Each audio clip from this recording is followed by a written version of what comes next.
Bom dia. É um prazer enorme ver esse auditório do jeito que está. Muito obrigado pela presença de todos vocês. Vejo aqui diversos clientes, amigos, colegas de escritório.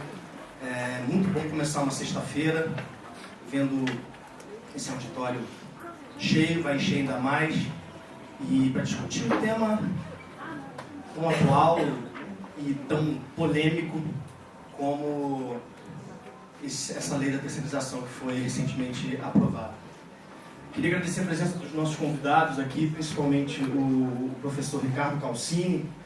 O Ricardo, ele é instrutor de cursos e treinamentos, assessor de desembargador no Tribunal Regional do Trabalho aqui da 2ª Região e ex-colaborador da Siqueira Castro Advogados. O bom filho, a casa torna, né, Ricardo? É um prazer tê-lo aqui. E também um segundo painel com o professor Otávio Pinto Silva, professor da USP, conselheiro da Ordem dos Advogados do Brasil, dentre diversos outros títulos aqui que eu não vou ficar falando para não ficar enfadonho já no começo. Sobre o tema em si, o cenário de crise, de uma maneira geral, força que todos nós venhamos a ter soluções criativas. A criatividade é fundamental para se sair de um momento de crise, seja em qualquer campo.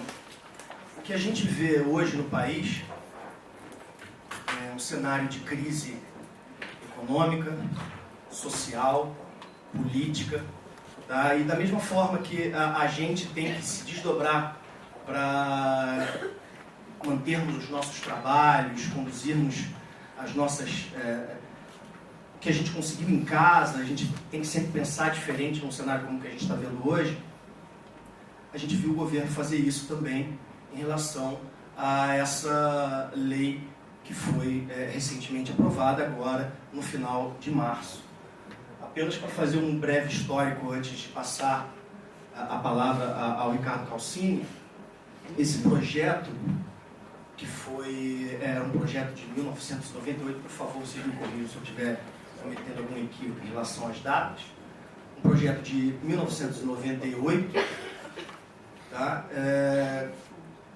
Que tinha sido encaminhado ao Senado em 2002, ele sai da gaveta de maneira curiosa, gera uma polêmica absurda por conta do assodamento com que a matéria foi tratada, principalmente se a gente levar em consideração que no Senado tem um projeto de lei parado, que é o PLC 3015,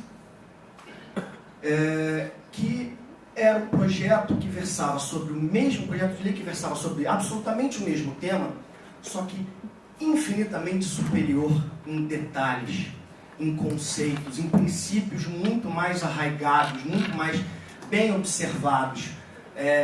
Um projeto de lei mais maduro, porque foi sim submetido a discussões, audiências públicas. Você vê a tramitação desse PLC 30 de 2015 que está no Senado agora, você pega a tramitação dele enquanto estava na Câmara, a quantidade de manifestação que tem ali, de ofícios de diversas entidades e órgãos, é um negócio gigantesco. E que a gente não viu nessa lei que foi aprovada. Então, a criatividade é boa, mas a maneira como foi feita essa lei, a maneira como ela foi aprovada, traz um ambiente de ceticismo em relação aos reais... o que está por trás disso, né? E aí a gente vê recentemente também, a gente vê a reforma da Previdência, a gente vê a reforma trabalhista, assuntos de extrema importância que mexem na nossa legislação, sendo tocados de forma assodada, sem o amadurecimento necessário que uma letra de lei deve ter. Tá? Então, não me entendam mal, eu sou advogado eu tenho clientes aqui que são empresas, tá? E não por causa disso, eu sou um defensor da terceirização, acho sim que era um fenômeno que precisava de um regramento, precisava de uma legislação apropriada, porque, convenhamos, a terceirização é utilizada há décadas em diversos países, né? Um fenômeno que é utilizado mundialmente por companhias do mundo afora. E no Brasil, você ter isso tão somente abalizado por uma súmula do Tribunal Superior do Trabalho, do TST, que é a súmula 331, é muito pouco. Não traz ainda, né, a segurança jurídica que a gente precisa, não só para trabalhar no dia a dia com essas questões, mas pensando do lado do empresário, né, quem vai empreender no país, não consegue ter uma visão clara dos riscos que se assume quando você decide montar uma empresa ou simplesmente caminhar pelo caminho de uma terceirização de parte dos seus serviços.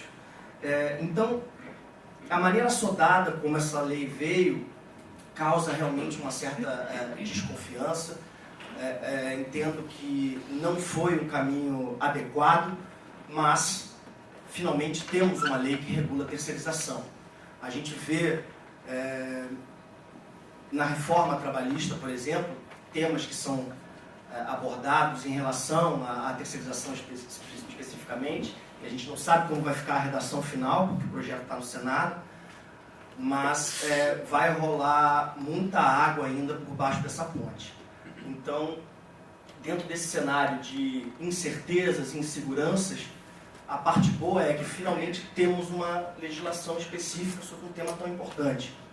Se ela vai atender ou não os anseios da sociedade como um todo, a gente vai ter que ver, vai ter que acompanhar, e principalmente em relação ao que os nossos tribunais vão falar, o que o judiciário vai falar a respeito. Então fica aqui uma crítica, sim, pela maneira como um projeto tão importante desses é simplesmente, com base no jeitinho, ele é aprovado. Então, puxei o pino da granada, o Ricardo, por favor, você tem a palavra. Fica bom. Dá licença, professor. Bom, muito bom dia a todos, professor Giancarlo, professor Otávio Pinto Silva, a todos os senhores e as senhoras aqui presentes no dia de hoje. É um prazer retornar aqui à banca do Siqueira Castro Advogados. Eu devo muito ao escritório, porque realmente comecei a minha carreira aqui, em particular a pessoa do professor Otávio, porque há 10 anos aqui estava e 10 anos depois retorno a essa casa. Então eu fico muito feliz de, principalmente, estar ao lado dele aqui hoje e, principalmente, recebendo o convite do Siqueira Castro Advogados, porque hoje é uma das maiores bancas, né, não só do Brasil e da América Latina. O professor Giancarlo já trouxe, como diz, né, a questão dessa granada, e eu já vou dar mais elementos para os senhores, né, a respeito dessa incerteza e, sobretudo, né, a questão da litigiosidade que nós já estamos nos deparando. E por que eu falo isso? Bom, o material que está aqui, depois eu posso disponibilizar para todos os senhores, em desejar, não sei como o escritório vai fazer, tá? É um material que eu uso para os cursos corporativos, de empresas, de escritório de advocacia, estão aqui nos contatos, qualquer coisa vocês podem depois me procurar para a gente conversar sobre o assunto. Se você nos autorizar, claro, está mais do que autorizado, porque geralmente a gente fala muito pouco do universo de alterações que aqui estão, e esse material é bastante completo, né, que vai tratar dessa lei nova da terceirização e do contrato temporário. Bom, então eu vou começar pegando exatamente esse ponto para dizer o seguinte: a lei, ela vai resolver o nosso problema? A resposta é objetiva: não. Ela não vai resolver o nosso problema. E mais, não é para ir embora, hein, gente? Não é para ir embora. Ela não vai resolver o nosso problema. Por que não vai resolver o nosso problema? Porque ela trouxe, né, no seu âmbito, principalmente questões que vão gerar mais e mais discussões, com conceitos extremamente desabertos que já estão sendo debatidos pelo Judiciário Trabalhista. Vou dar uma atualidade para os senhores. Quem acompanha, por exemplo, os portais jurídicos, como é o caso do Conjur, viram semana passada, né, uma decisão da Vara de Uberlândia mandando aplicar a Lei 13.429 de forma retroativa. Vocês viram essa questão? O juiz, né, do trabalho lá de Uberlândia, ele simplesmente entendeu que nós passamos agora a ter realmente uma normatização própria, né, que essa lei acabou tratando disso. E não só, né, ele entendeu que a súmula 331 passou por um fenômeno que nós chamamos de overruling. O que é o overruling? Quer dizer, houve uma superação em relação ao entendimento jurisprudencial que já existia e, no caso concreto, mandou aplicar de forma retroativa a lei. E aí eu pergunto aos senhores aqui presentes, posso fazer isso? Essa é a primeira decisão do Brasil, tá? Que está lá no Conjur do dia 29 de março, se eu não estiver equivocado, 29 de abril, né? Semana passada, né? Falando da lei da terceirização. Posso ou não posso? Não. Não poderia. E por que não poderia? Se a gente lembrar da história da proporcionalidade do aviso prévio, nós vamos encontrar o quê? Essa conclusão. Quando saiu, né, a proporcionalidade do aviso prévio pela Lei 12.506 de 2011, o TST de plano se antecipou e soltou a súmula 441 para dizer o quê? Não pode se aplicar para rescisões, né, que já aconteceram. Só que, na verdade, lá no tribunal, e é bom que a gente converse com muita gente, né, parece que tem alguns juízes, né, eu falo juízes, no modo geral, os magistrados, que acham que pode ser aplicado sim, gente. Acha que se chegar hoje o processo, tá, no tribunal, justamente por não haver uma previsão legal específica regulamentando a matéria, até porque a súmula 331, ela é vinculante? Não, ela não é vinculante. Então nós estaríamos apenas trazendo um fenômeno meramente interpretativo, tá, e que poderia sim fazer o quê? Que houvesse a sua aplicação retroativa. Então, para esse pessoal que já está começando a levantar essa tese, nós poderíamos, em processos em cursos, que é o pior, né, porque as relações já, na verdade, já se resolveram, aplicar essa nova legislação. E eles falam, né, alguns pelo menos me confidenciaram, que como já havia esse entendimento pessoal, né, de que poderia sim se terceirizar a atividade fim, a lei apenas veio a referendar essa questão. Então nós teremos certamente novos capítulos sobre isso. Já estão pensando, inclusive, professor, no tal do IAC. Quem sabe o que é o IAC? Incidente de Assunção de Competência, do novo Código de Processo Civil.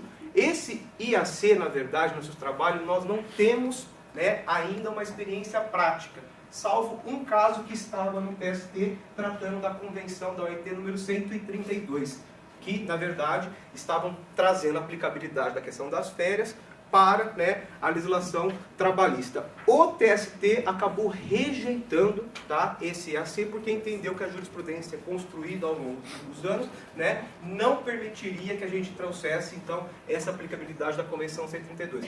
Alguns desembargadores estão imaginando, como nós já temos um IRDR no tribunal, o que é o IRDR? Incidente de Resolução de Demandas Repetitivas.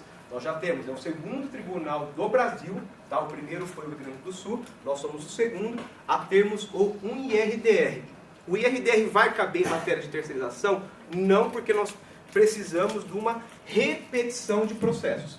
Agora, o IAC seria possível, professor, porque dado o quê? Qual o pressuposto legal do IAC? A repercussão social envolvendo a temática. Então, se chegar isso no tribunal, já tem vozes falando que vão fazer com que haja a instauração do IAC. E se houver essa instalação do IAC, todos os processos que possam versar eventualmente sobre terceirização estarão suspensos no âmbito do tribunal. Então, só aqui para vocês contextualizar um pouquinho das informações extraoficiais, né, essas autoridades, para a gente poder, então, entender os futuros, né, caminhos que nós percorreremos daqui em diante. Muito bem. A Lei 13.000, como o professor Giancarlo já falou, né, ela é fruto do PL 4302 de 98. Tá? Esse PL, na verdade, gente, uma questão que eu até falei agora para o professor Otávio, politicamente não dava para aprovar, né, o famoso 4330, tá? Porque realmente a oposição, né, a questão da resistência era muito grande. Então, politicamente falando, o correto seria aprovar, então, o 4302 de 98. Muito bem, esse 4302 de 98, na verdade, tratava do que, gente? Contrato temporário, para alterar a Lei 6.019 de 74. Fala sobre terceirização lá? Não. Se a gente for levar a ferro e fogo, falava agora com o professor Otávio, o professor Giancarlo, o que aconteceu na aprovação desse projeto, ao meu ponto de vista? houve aquilo que o Supremo vem decidindo recentemente sobre o tal do contrabando legislativo. Ou seja, você, na verdade, coloca dentro de um projeto de lei uma matéria que, na verdade, não que não esteja relacionado ainda que diretamente com o que está, mas que, na verdade, acaba trazendo outras temáticas, né, que não são o objeto, que não é realmente o foco da discussão. Por essa razão que a Lei 13.429 já tem exatamente 3 ações diretas de inconstitucionalidade. Tá? Inclusive, essa semana, a AGU acabou de emitir o parecer, tá? Para o Supremo a respeito então, da defesa da constitucionalidade da lei. Então, nós vamos ter certamente, né, algo que vai acontecer, né, nos próximos dias, eu imagino. Não me surpreenderia, gente, se o Supremo suspender tudo, tá? Como acabou de acontecer com a decisão do ministro Roberto Barroso. Não sei se vocês estão atentos, quem advoga para empresas públicas de uma forma geral está ciente, quer dizer, a dispensa hoje dos empregados públicos no Brasil inteiro, os processos que envolvam essa questão, estão suspensos. Tá? Vocês não sabem, acabou de sair, essa decisão foi anteontem, uma coisa assim, tá? Por quê? É aquela questão da motivação da dispensa. Né? Se o empregado público ele passa pelo certame, né, da contratação, ele deveria, em tese, né, também ter a sua dispensa, né, ser feita de forma motivada. O problema é que o TST, o Supremo já decidiu isso em repercussão geral, disse que na verdade não haveria essa necessidade, tá? Só que o TST ainda tem uma orientação específica sobre o assunto, né, versando exatamente em sentido contrário. Então, o ministro Barroso suspendeu tudo, e aí não seria nada de surpresa ele vir agora, dependendo de quem for o relator, porque eu acho que, lembrei que é o relator, adivinha quem? Vamos ver, uma chance. Quem é o relator de todas as ADIs? Gilmar Ferreira Mendes, né? Por óbvio, né? Tudo que acontece no trabalho parece que, né, cai na mão do ministro Mendes, né? E vocês já imaginam, né, o que pode vir da decisão dele. Mas fato é, veio aqui, nós estamos diante então do 13.429 e não mais do PL 30 de 2015. Lembrando que o PL 30 de 2015 não morreu. Ele está lá ainda. Assim como o professor Jean Carlos falou, a reforma trabalhista também trata especificamente sobre terceirização. E vai além, de forma, ao meu ver, clara, né, indiscutível, permitindo a terceirização, né, em atividade essencial. Porque aí não tem dúvida mais se é atividade meio, se é atividade fim, atividade complementar, que o pessoal fica discutindo.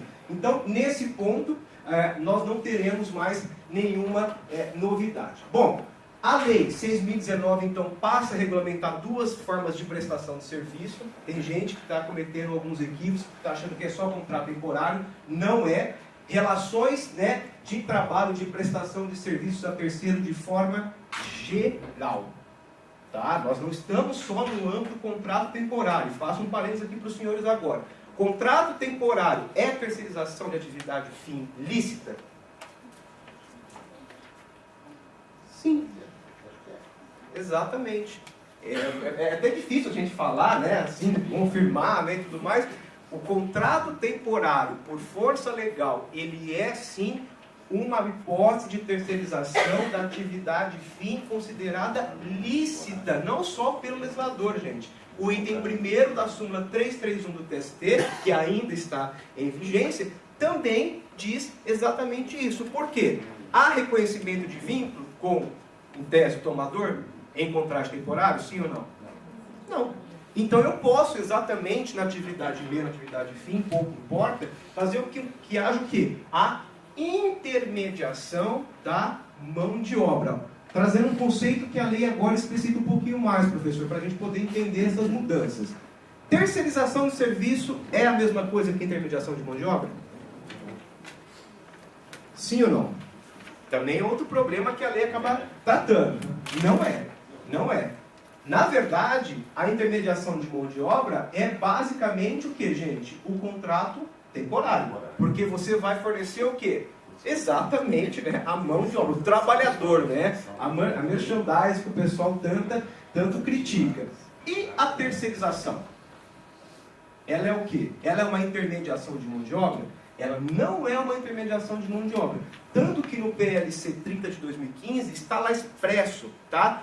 Essa lei não vai se aplicar, essas mudanças, para fins de intermediação de mão de obra. E aí, esses dias me perguntaram já, né, para criar um problema ainda maior, então, Ricardo, terceirização de serviços não é intermediação de mão de obra. Muito bem. E o que eu faço, então, com o contrato de facção? Quem sabe o que é contrato de facção? Ninguém? Já viram decisões do TST falando sobre contrato de facção ou não? Exatamente, o próprio nome do doutor, né, exatamente, veio exatamente da indústria, né, de costura, enfim, de uma forma geral, né? E não só lá, né? Nós temos principalmente no setor automobilístico, certo? A questão do contrato de facção. Por que é importante a gente lembrar disso? A jurisprudência do TST, de forma majoritária, repito, majoritária, podem colocar no Google depois daí no final da tarde, tá? Coloquem lá, contrato de facção, responsabilidade subsidiária. Vocês vão encontrar diversos precedentes afastando essa responsabilização. Por quê? Qual que é a ideia, né, a gênese do contrato de facção? A prestação de serviços. Né? Você, na verdade, conceder, você, na verdade, fornecer um bem, né, para que, então, ele possa, né, ser, por exemplo, revendido. Vamos pegar, por exemplo, uma fábrica de meias, né, que forneça meias para a C&A, por exemplo. Isso é um contrato de facção. Pela nova lei, deixa de ser um contrato de facção ou não? Ou será que a nova lei, ela positivou o contrato de facção? Como diz ontem, estava na pós-graduação da Escola Superior ontem, né? Aí a pessoa, pô, você não vem com pergunta fácil, né? Você só vem, a gente está com um monte de dúvidas e vem trazer outras, né? Mas é essa a nossa intenção. Quer dizer, a lei, gente, da forma como ela foi aprovada, tá, da terceirização de serviço, ela acaba por, né, englobar também o contrato de facção, tá? Porque não é, lá a gente parte do pressuposto de bens, né? Você, na verdade, fornecer bens, para depois a empresa fazer a circulação. Mas também há a possibilidade da prestação de serviço. Então, provavelmente, nós teremos um choque, tá, com essas alterações trazidas pela Lei 13.029, com a própria jurisprudência do TST, que já expressamente afasta a responsabilização. Então, vejam o tamanho do problema que nós estamos encarando daqui em diante. Outra coisa, a lei muda os nomes. Ah, Ricardo, mas isso é uma frescura, né? Vamos trocar os nomes. Cuidado. Por que ela muda os nomes? Contratante é tomadora de serviço sempre? Não. A lei, na verdade, numa análise detalhada que você possa fazer, ela brinca não, na verdade ela faz uma divisão entre as nomenclaturas. Por quê? Quando ela fala de contrato temporário, ela faz menção à intermediação de mão de obra, que por sua vez faz menção à tomadora do serviço. Quando ela quis fazer menção ao quê? À prestação de serviço, claro que não realizado pelo contrato de temporário, ela faz menção ao quê? À contratante. Por isso que a lei brinca um pouquinho com esses conceitos, né, de pessoa, por exemplo, ela traz agora, né, fala pessoa física, ser contratada, empresa de trabalho temporário, empresa de prestação de serviços, tomadoras e contratante. Ou seja, há agora, né, uma diferenciação legal em relação a esses conceitos. E aí alguém já me perguntou, então quer dizer que na prestação de serviço propriamente dita eu não vou ter mais uma tomadora? Certo ou errado? Tá ficando difícil, né? Tá ficando difícil. Vai existir. Aonde vai existir? Na quarteirização. Veja, nós temos um mês, hein, gente? Um mês, nós estamos Otávio com a lei. Olha, praticamente isso. Olha a quantidade de mudanças que nós estamos aqui. Eu só estou trazendo mais dúvida para os senhores. Então, há essa diferenciação. Não vou fazer aqui a leitura dos conceitos, vou deixar para os senhores, mas há a diferenciação, então, da terceirização, da intermediação de serviço, e falo, né, que aqui agora a lei foi expressa em dizer que contrato temporário pressupõe intermediação de mão de obra lícita, ao passo que na prestação de serviço propriamente dito, na forma geral, não haverá essa possibilidade. Por isso falamos em tomadora e contratante. Tá bem? Tá aqui os conceitos para os senhores, depois a gente vai analisar cada um deles. Muito bem. Rapidamente aqui, porque eu sei que o tempo é escasso, não quero tirar aqui nem um segundo, né, da fala do professor Otávio, né, porque certamente é que vai nos apresentar o nosso evento de hoje, mas só trazendo algumas questões para vocês. Bom, as relações de trabalho temporário da empresa temporária, na prestação de serviço e nas respectivas tomadoras e contratante. Pela leitura do artigo 1º, confirma exatamente o que eu falei para vocês. Temos duas modalidades de prestação de serviço. Uma que é a intermediação de mão de obra, tratada pela lei do contrato temporário, a outra pela modalidade mais genérica da prestação de serviço. Por isso que falamos em tomadoras e contratante. Outra coisa, empresa de trabalho temporário é aquela prestada por pessoa física e não jurídica, por óbvio, né? Que vai prestar serviço tem que ser uma pessoa física, contratada por uma empresa temporária que coloca à disposição de uma empresa tomadora para atender necessidade de substituição permanente. Cuidado que a lei não fala mais em regular. Ela não fala em regular. E aí? Será que foi uma mera correção? Ou será que foi uma mudança substancial? Vamos enfrentar essa questão daqui a pouco. Além disso, ou a demanda complementar de serviço. Demanda complementar é igual a acréscimo extraordinário? Quem falou não aqui? Sim ou não? A banca, né, os últimos aprovados do concurso da magistratura de São Paulo, estava o ministro Cláudio Brandão, né? E aí a candidata, né, falou, não, falando da terceirização de serviço, estava falando tal, de repente o ministro falou assim, mas a senhora tem certeza? Aí pronto, né? Quando o ministro fala, a senhora tem certeza, né, tudo aquilo que se foi colocado em xeque, porque se o ministro está falando, né, e na verdade estava brincando com a candidata, né? Era só para poder ver se ela ia confirmar ou não o que ela falou. Então, assim, no primeiro momento, gente, vão ter, e eu já ouvi muita gente falar, que acréscimo extraordinário é igual a demanda complementar. Mas me parece que isso não está correto, tá? Não está correto. Vou deixar esses dois pontinhos para a gente deixar, para falar um pouquinho mais adiante.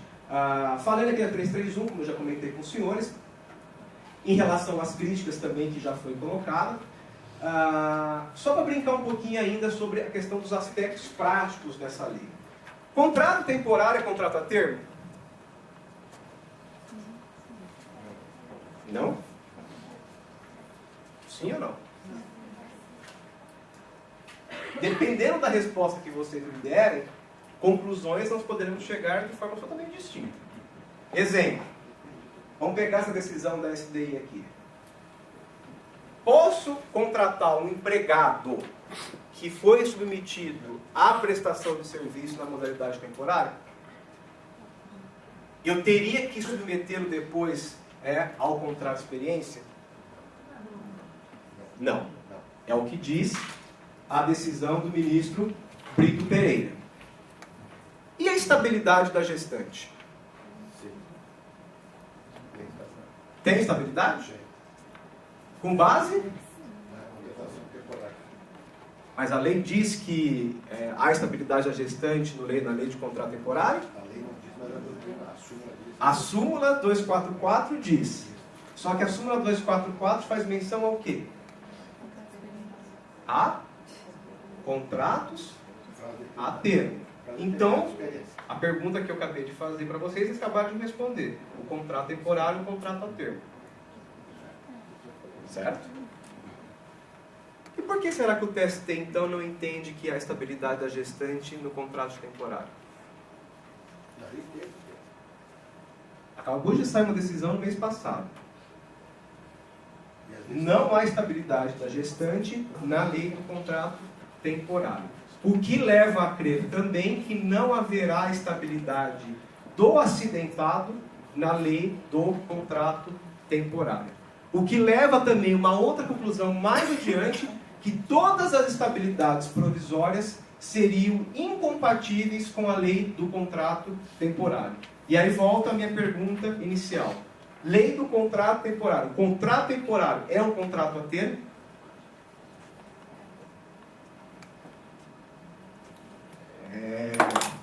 Não temos respostas, né, pacíficas em relação a isso. Tá? Mas eu posso dizer para os senhores, pelo menos o que a gente vem estudando, né, de lá para cá, é que nós estamos diante de uma situação um quanto que sui generis. Principalmente porque a súmula 244, que trata, por exemplo, da estabilidade, a súmula 378 também trata da estabilidade do sustentado, elas levaram em consideração a formação dos precedentes, no que nós chamamos da ratio decidente, a lei do contrato temporário? Não. Por isso que, eu já falei do overrule, agora eu vou chamar o primo dele. Né? Por isso que se sustenta que é o caso de distinguishing. O que é o distinguishing? É exatamente você não aplicar o precedente para aquela situação concreta por visualizar exatamente o que? Hipótese de distinção. Tá? Essa é a questão que muitos estão se falando. Por isso que o TST, agora mais recentemente, vem entendendo que não há estabilidade provisória na lei do contrato temporário. Tá bem? Só para contextualizar os senhores também sobre essa questão. É proibida a contratação de trabalho temporário para substituição de trabalhadores em greve, salvo em caso previsto em lei. Diz aí, então, que eu não posso substituir. Certo? Tem certeza, como diz o ministro Cláudio Brandão? Porque diz, né? Salvo as hipóteses dos casos previstos em lei. Qual lei? A lei de greve. E a lei de greve, ela permite ou não permite eu contratar outros trabalhadores para substituir aqueles que estão em greve? Permite. Permite. Está aqui exatamente o artigo 7º, né? Eu não vou aqui ler para os senhores, né? A respeito dessa questão. O artigo 9º, né? Que me parece que não deixa nenhuma dúvida em relação a essa contratação para evitar os prejuízos. E o artigo 14º. Fato é o seguinte: posso ou não posso, então, contratar o temporário em caso de greve do empregado, né, direto? Aí está operando sucesso. Você contratar Olha, gente, o caminho melhor, pelo menos que eu estou, né, tentando decifrar, é que claro que não, porque do contrário você ia subverter a lógica, né? Você realmente ia penalizar ou enfraquecer o movimento de greve simplesmente porque você vai trazer outras pessoas para substituir. Só que imaginemos atividades essenciais, principalmente. Né? Caso do metrô, né? Quando o metrô para aqui em São Paulo, todo mundo aqui sabe. Né? Essa situação, o metrô não poderia trazer pessoas em contrato, né, na modalidade da lei temporária? Sim ou não? Sim, pode trazer. E a lei agora vem exatamente com essa disposição. Então, me parece, tá, que, claro, a regra geral aqui seria, né, no sentido da negativa, tá? Mas em situações excepcionais. Quais situações excepcionais? A lei não fala, mas a interpretação que a gente faz é atividades essenciais, que está lá na relação do artigo 10 ou 11º da lei de greve, que trata exatamente das hipóteses em que, então, seria possível essa contratação. Então, cuidado com essa afirmativa de que essa substituição não seria possível. Professor, eu estou com tempo aqui ainda, qualquer coisa. Né? O Jean Carlos, que é um grande presidente de mesa, né? Então, por favor, pode cercear o direito, não tem problema nenhum. A gente consta o protesto, né? E depois faz, né, o arrazoável lá na frente. Não preclui, né? Como a gente brinca. Bom, outra questão do TST. Interessante. E aqui só tem, gente, decisão da SDI, SDI2 e STC. Por quê? Ah, Ricardo, você trabalha no tribunal, você não juntou a decisão do Tribunal de São Paulo, né? Você está contra a casa. Certo ou errado? Gente, quem dita a jurisprudência no Brasil? Citando aqui o ministro Pedro Paulo. Uma vez ele estava no tribunal, né? Ministro, vale a tese prevalecente a súmula regional do tribunal Ou vale a orientação e a súmula do TST? O que ele disse? O que vocês acham que ele disse? Óbvio. Falou óbvio. Mas, às vezes, o óbvio não é tão óbvio. Não vou entrar aqui nessa seara, mas só para vocês pensarem um pouquinho. Existe um movimento gigantesco, tá, que está se criando depois do CPC, que os magistrados que estão vinculados àquele determinado tribunal devem, não é podem, devem observar os precedentes que são aprovados pelo pleno do tribunal respectivo. Por essa razão, é que quem já teve aqui, o professor Otávio talvez já tenha vários casos, a gente tenha no mesmo processo 2 acórdãos da turma. Já viram isso? Por quê? A turma resiste em não aplicar, por exemplo, a jurisprudência do tribunal. Certo? Vamos dar um exemplo que acabou de sair, o IPCAE. Esse IPCAE é interessante, eu não vou fazer aqui menção aqui, mas é interessante. Nós temos uma decisão, uma súmula regional agora, que diz que não se aplica o IPCAE no âmbito do Tribunal da Segunda Região. Se a turma descumprir, o que o advogado tem que fazer? Subir. Revista? E aguarda um dia, né? Até isso vai ter execução provisória, penhora online, porque a súmula 417 foi alterada, vocês sabem, né? Permite a penhora online, a hipoteca judiciária, né? Que pode também acontecer. Se o sócio já estiver no quórum passivo, o sócio já está no meio. Quer dizer, vai ter aquele prejuízo absurdo. E aí fica aguardando o TST um dia de julgar o recurso de revista. Certo ou errado? Errado, gente. O advogado tem que estar atento. São poucos que estão atentos. Por quê? O que ele tem que fazer? Ele tem que provocar o vice-judicial aqui no nosso caso, pode ser o presidente do tribunal menor, tá? Que ele faça o quê? O que a gente chama de adequação do acórdão à jurisprudência do regional. Por essa razão que o processo, ele sequer sobe para Brasília. Ele volta para a turma e a turma é obrigada a lavrar um novo acórdão de acordo com a jurisprudência do tribunal. E isso vai acontecer provavelmente se nós instalarmos o IAC. Vamos aguardar. Mas, feito esse parênteses, só para trazer mais contextualização para os senhores, aqui, veja, o ministro Godinho, né, não estou falando aqui do ministro Ives, né, para ninguém falar que o ministro Ives é do mal, né, e o Godinho é do bem. Mas o ministro Godinho, nessa decisão da STC, o que ele diz aqui? Cabe estabilidade?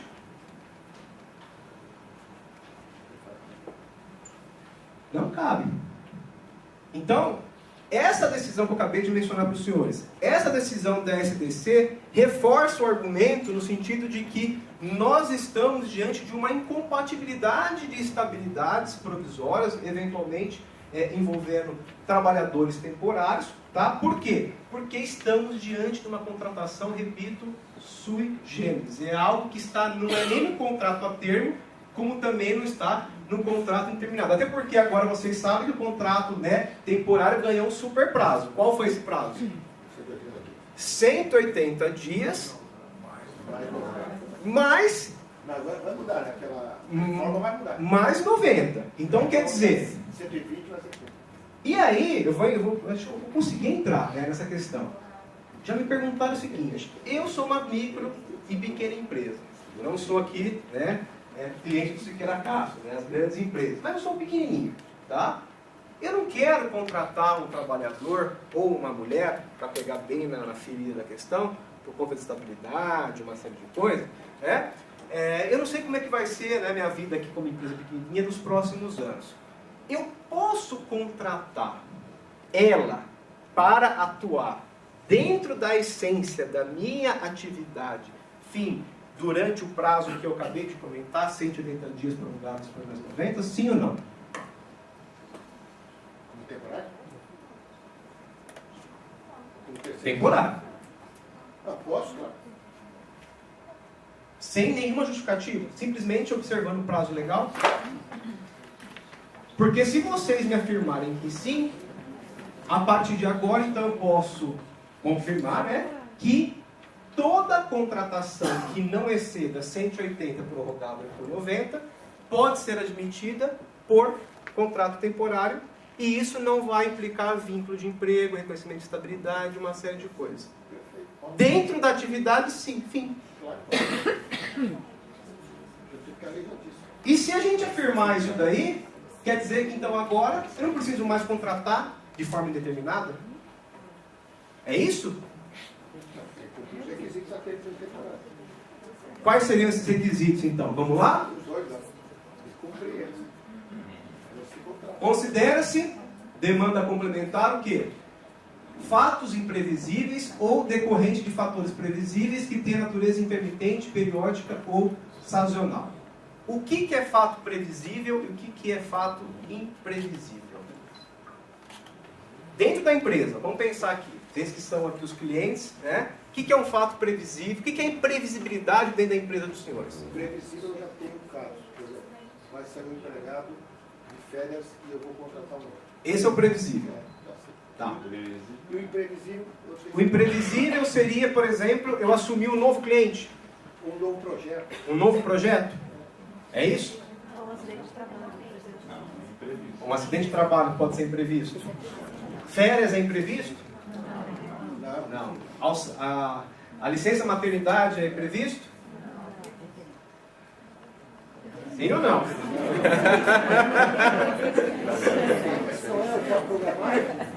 Afinal, onde está isso, né? Onde está a imprevisibilidade nessa questão? Hã? Vamos tentar entender, então? Aqui eu só tenho um exemplo, tá, gente?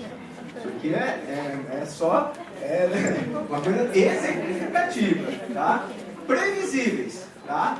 Aquelas, né, que você sabe que terá por conta do seu negócio principal. Ou, por exemplo, aqui, aumento da linha da produção em datas festivas. Isso não é previsível? Parece tranquilo que seria previsível. Então ninguém tem dúvida em relação a isso. O que seria o imprevisível? Aquelas demandas que surgiriam por outros fatores. Por exemplo, fechar um contrato novo, né? Isso vai, em tese, fazer com que haja, né, uma entrega maior de produto em período curto, né? Nesse caso, estou diante de uma imprevisibilidade? Eu não estou afirmando, eu coloquei aqui, né? Afinal, se a empresa, pela essência, né, ela exerce uma atividade econômica que ela quer, né, sempre, a todo momento, por óbvio, porque do contrário, ela seria uma entidade beneficente. Ela pressupõe que ela vai aumentar os seus lucros, pressupõe que ela tenha, claro, aumento de clientes. Eu poderia dizer que isso seria imprevisível? É objetivo, né? Imagino que toda empresa queira sempre crescer, né? E não ficar com os clientes que tem. Então é o seguinte, nós não temos hoje, efetivamente, um conceito fechado sobre previsibilidade ou imprevisibilidade. Me parece mais correto afirmar que os casos que nós já conhecemos na prática, licença maternidade, né, férias, às vezes realmente um afastamento aí por conta de uma doença ocupacional equiparada a acidente de trabalho, você precisa de uma pessoa, né, a pessoa vai ficar afastada pela Previdência. Então, nesse caso, nós estaríamos diante de situações previsíveis, tá? Agora, o imprevisível, só coloquei aqui para os senhores, né, é algo que de repente pode surgir da própria essência da própria atividade econômica, tá? Porque isso está sendo visto do ponto de vista de quem, gente? Da empresa ou do trabalhador? Da empresa. Da empresa, né? É da empresa. E nesses exemplos que eu acabei de dizer para vocês aqui, licença maternidade, férias, auxílio doença, qual é o ponto de vista considerado? Da empresa? Não. Do trabalhador. Então a gente pode caminhar, que é só uma proposta de ideia, de falar que previsíveis estaria dentro da ideia do trabalhador. Não estou afirmando que estou correto, tá? E a imprevisibilidade estaria dentro da ideia da empresa. Depois eu quero ouvir o professor Otávio falando sobre isso. Então, concluo aqui, né? A imprevisibilidade por si só justificaria então essa demanda complementar, enquanto a previsibilidade, né, autorizaria então o trabalho temporário, desde que tenha natureza intermitente, periódica ou sazonal. Vou voltar um pouquinho aqui. Por que tem isso aqui? Periódica, intermitente e sazonal. E se refere a previsível ou a imprevisível? Previsível. Né? Porque se é imprevisível, me parece contraditório falar que nós estaríamos falando aqui de natureza intermitente, periódica ou sazonal. Né? Esses conceitos estão ligados ao que aqui agora? Ao trabalhador ou à empresa? Mais ao trabalhador. A empresa. Pô, Ricardo, então você acabou de contradizer o que você acabou de afirmar, né? Porque você tinha dito que o previsível estava dentro do trabalhador e o imprevisível dentro da empresa. Então vejam na verdade que os conceitos, né, eles não fecham, né? Eles não fecham. Então, repito, por enquanto, né, me parece a gente poder pensar que estamos diante aqui do âmbito da empresa e não do trabalhador. Tá bem? É complicado, né? Essa questão realmente. O artigo 3º nada é alterado, tá? Só realmente reforça a ideia de que o contrato temporário, então, pressupõe a intermediação da mão de obra.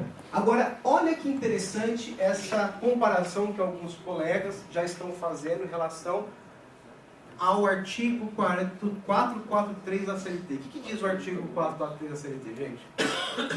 Trata do que o 443? As restrições para contratar prazo determinado.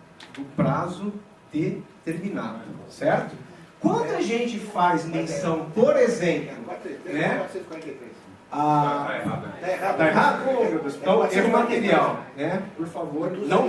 Primeira petição, pode apresentar, tá? Depois a gente corrige de ofício e não daremos nenhuma penalidade, tá? Fiquem tranquilos, não terá 2%, tá? Retificação de ofício, para não ter problema. Então, o pessoal tá atento, hein? Não, eu pessoal tá percebo. atento. Será que ele mudou o artigo assim? Depois eu falo uma coisa e está escrito outra, né? Não dá, né?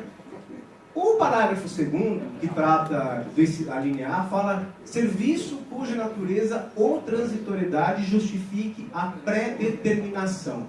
Isso não está ligado ao que diz os fatores previsíveis, natureza intermitente, periódica ou sazonal?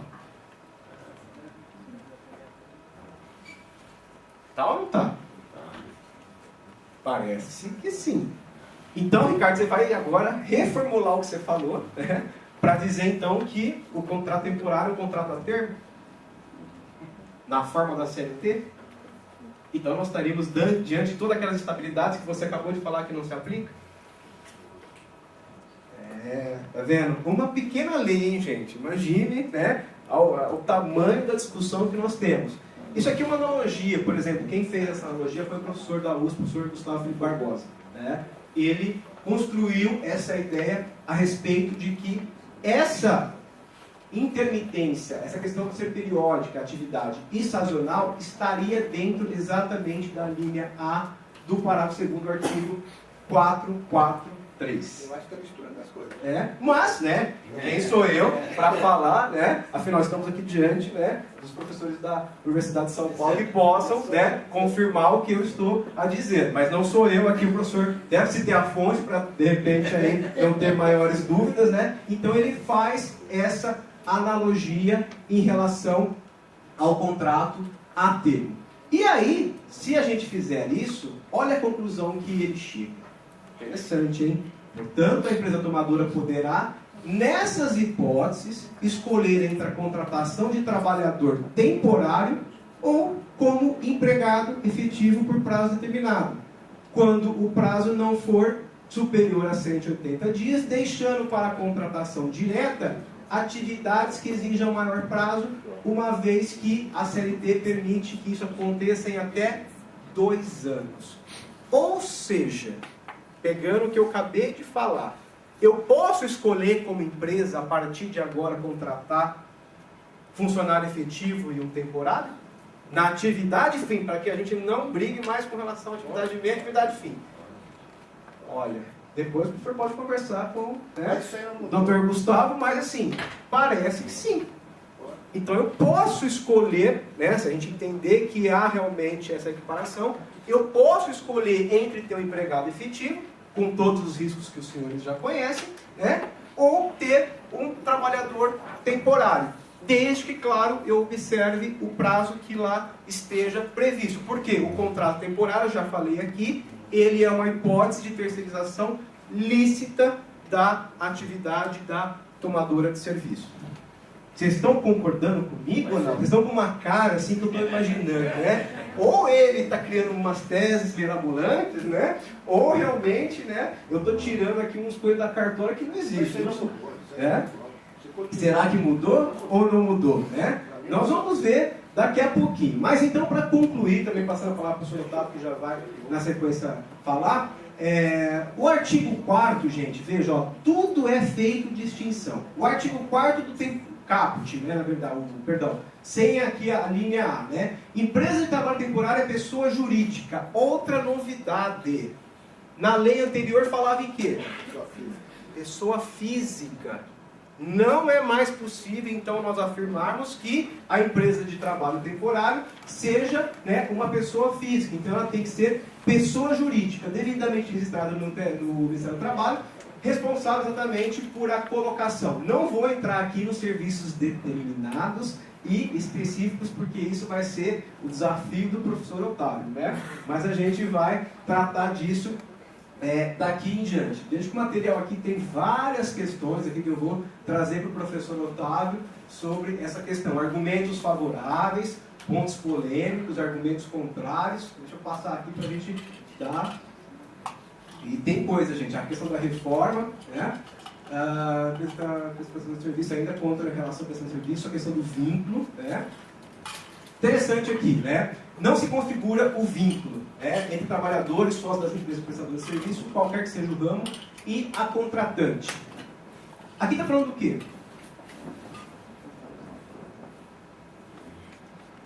Vamos ver se vocês pegaram a ideia do legislador em relação às nomenclaturas. Contratante. Quem que é a contratante? É a empresa que vai tomar o serviço da intermediação da mão de obra temporária? Não. É o contratado. Não. Então, cuidado, hein? Cuidado. Embora aqui a gente saiba que já não há um vínculo, né? Na prestação de uma forma geral, né? Também, né? Está aqui, pelo menos, dito que não se configuraria o vínculo de emprego. Vou passar aqui para a gente conseguir falar um pouquinho ainda sobre a questão do temporário. Tem um monte de... Opa, aqui, pronto. Requisito para funcionamento da prestação de serviço. A terceira, que o doutor Otávio vai falar daqui a pouquinho. Empresa temporária. Vamos lá. Quinto. Empresa tomadora de serviço, pessoa jurídica... Tomadora, empresa tomadora... Não, essa aqui não é a... Não, essa aqui mesmo. Empresa tomadora de serviço, pessoa jurídica ou entidade equiparada, que celebra contrato de prestação temporário com a empresa definida no artigo 4. Pergunta: se a pessoa física não pode ser mais ser empresa temporária, o contratante pode ser pessoa física? A tomadora pode ser pessoa física? Pode. Então vamos lá. Vou pegar os dois casos: contrato temporário e outras modalidades de prestação de serviço. Certo? Quem vai assinar o contrato? Para não falar nem tomadora, nem contratante, para induzir a resposta. Quem pode ser aqui? Pessoa física ou jurídica? Temporário.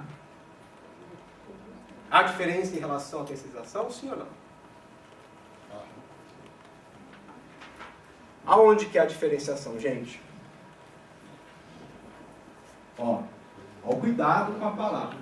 Empresa tomadora de serviço. É pessoa jurídica ou entidade equiparada que celebra contrato de prestação de serviço temporário. Então, não pode pessoa física intermediar mão de obra pela lei nova agora do contrato temporário. E na terceirização?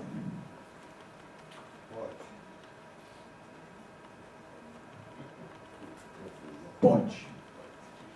Na terceirização você pode. É diferente do contrato temporário. Mais uma distinção, né, que é feita pelo legislador nesse ponto. Então, nós não podemos admitir, tá, pessoa física lá no final, então, da linha com relação à contratação. Tá? Aqui é a prestação de serviço, o professor Otávio daqui a pouco também já vai tratar sobre isso.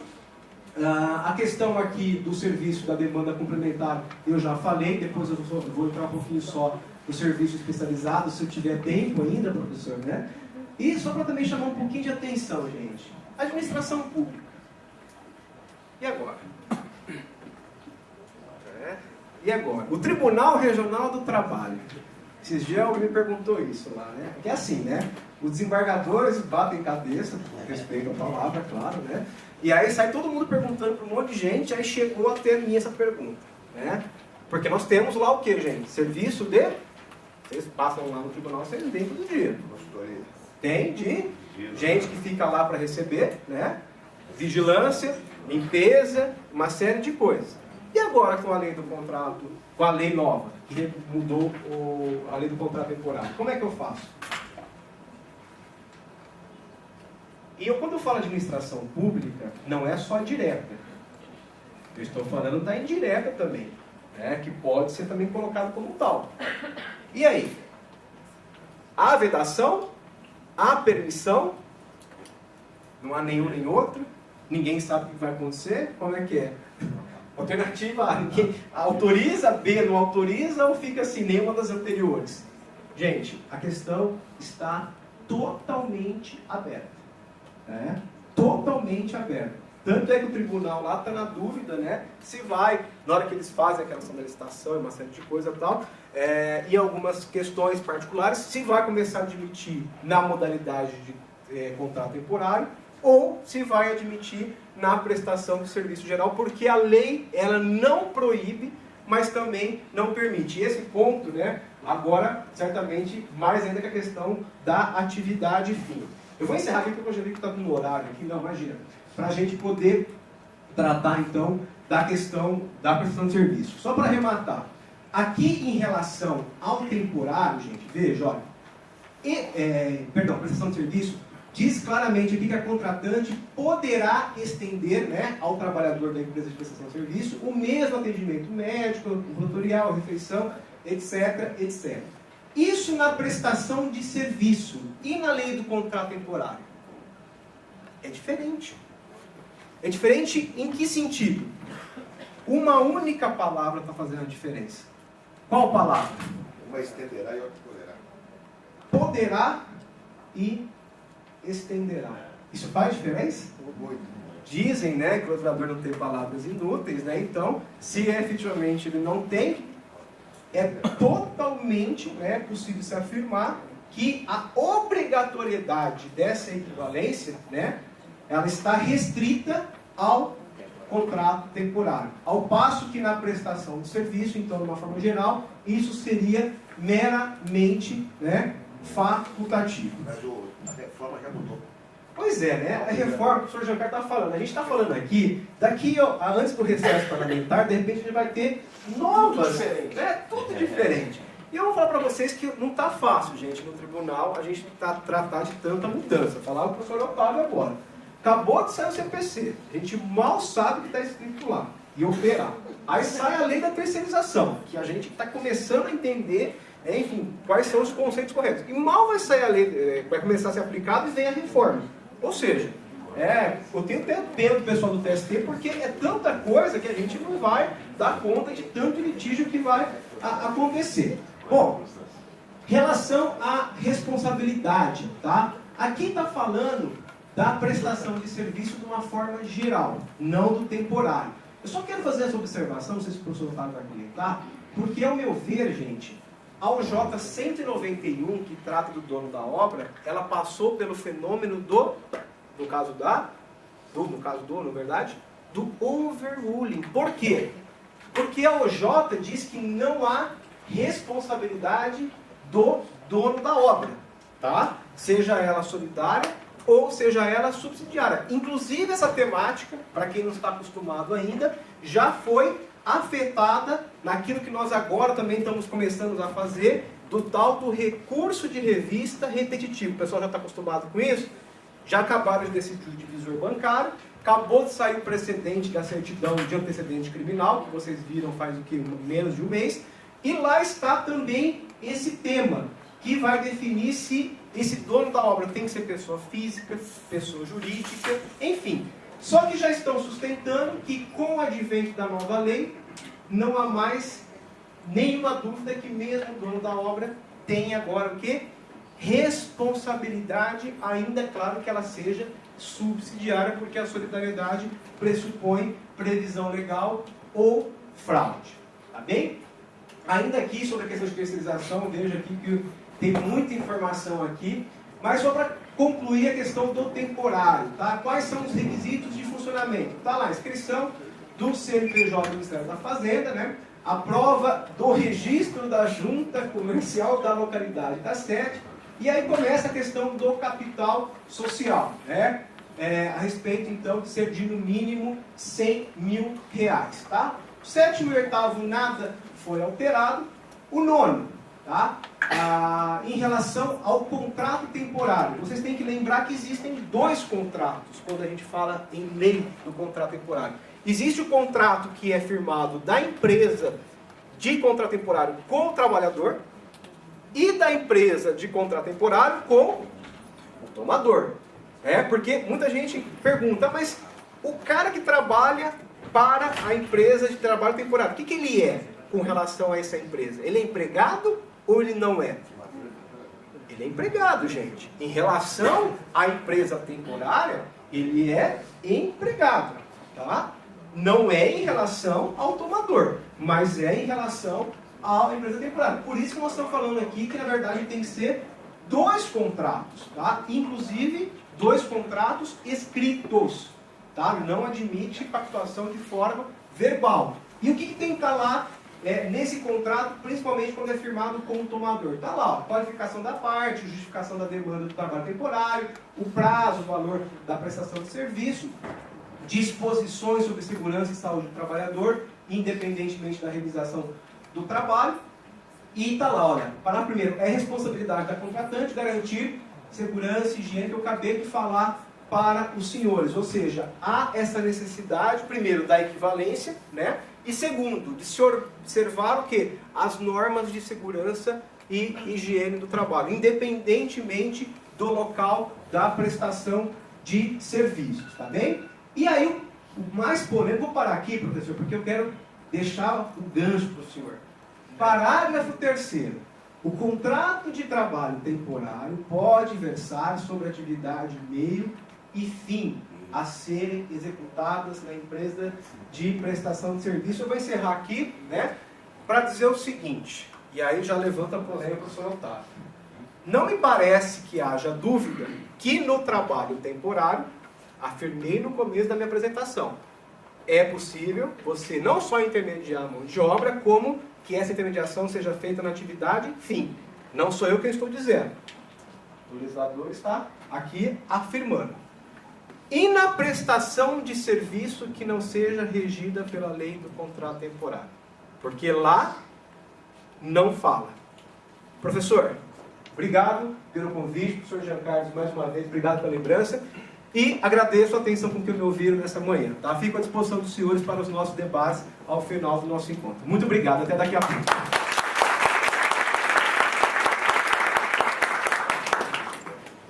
Obrigado ao Ricardo Calcini.